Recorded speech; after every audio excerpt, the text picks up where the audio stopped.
We've got some examples here of linear correlation and regression. In this first example, we're given a model, linear model, that represents the relationship between heights, which is here along the x-axis, and shoe sizes, which are along the y-axis. So the first question, does this graph show a positive or a negative relationship? As I read my graph, I read it from left to right, and I notice that my graph is going up. So that tells me that this is a positive linear relationship. Next, based on the model, what can we expect? So are we going to expect, let's see, a person's shoe size will increase.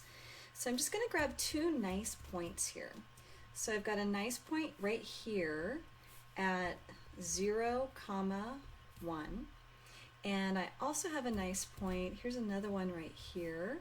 And this point is at, I've got 30 for x, 30 for the height, and that would be a 7 for y, for the shoe size. You can pick any other 2 points, but you really want to grab ones that are nice. Like here's another one that goes right on the grid line. This other one lines up with 50 for x and then 11. So even though this first one doesn't really make sense, right? We're not going to have a person that has a height of 0, and children's shoe sizes differ. So even though that doesn't really make sense, we can see that the change is consistent throughout. So we can go ahead and do that one. So we can say that a person's shoe size, we're going to expect that would increase by, well, the shoe size are the y values. So we're going from a shoe size of 1 to a shoe size of 7. 7 minus 1 is a change in the shoe size of 6 sizes. So we're looking at a change of 6 sizes. For every, let's see, my change in inches, I've got 30 inches all the way down to 0, so that would be for 30 inches.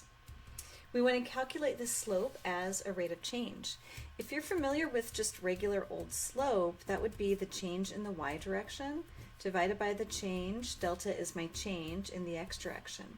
Or like we've done, you subtract your y values, 7 minus 1, so I'm really just redoing what I did in the last problem, divided by 30, the x values, 30 minus 0. 30 minus 0. And we end up with this fraction, 6 over 30. So it does say to round to the 10th. So what I've got here is a fraction, so let me go ahead and put it into my calculator. 6 divided by 30, and then if I round that to the tenths, I get 0.2. So this is going to be 0.2, and it is positive because we've got a positive change. The units for my rate of change, well, I'm changing in the y direction in the numerator, and that's going to be size, so 6 sizes, and then my denominator is inch. So I change 0.2 size per inch.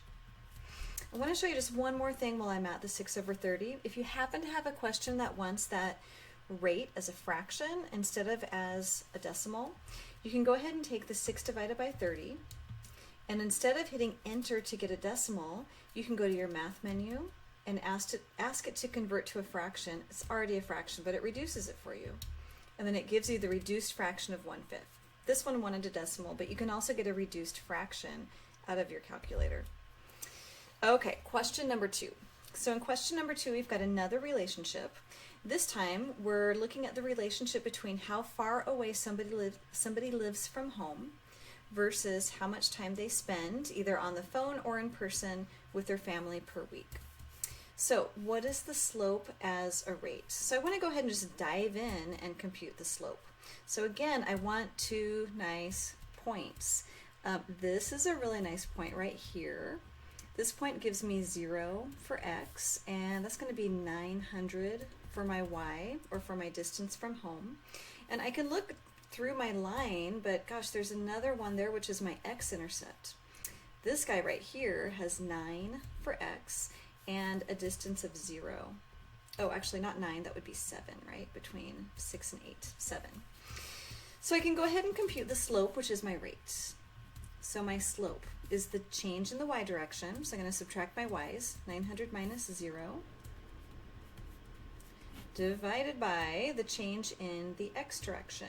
So that's going to be 0 minus 7. So I end up with 900 divided by 7. I'm going to go ahead and do this also as a decimal. So I'm going to go 900 divided by 7. And that gives me 128. Let's do the tenth. So 128.6. 128.6. Okay, so I need to also include units for this one. In my numerator, I was doing miles, so my numerator is in miles. In my denominator, I was doing time, and this was in hours. One more thing that you may have caught me on, when I do 0 minus 7, it should be negative, which means that my rate should be negative. And when I take a look at this slope, it does go down as I move through my graph from left to right. So it's negative 128.6 miles per hour spent with your family.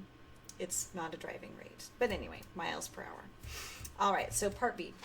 We expect that someone who lives 500 miles from home will spend how many hours with their family? So I want to go ahead and zero in on 500 miles from home, which is going to be right here. I'm going to line it up with my graph, which is this point right here. And I can go ahead and find the hours spent with family on my x-axis. And that lines up with 3. So just using my graph there, I can go ahead and come up with the time spent with family.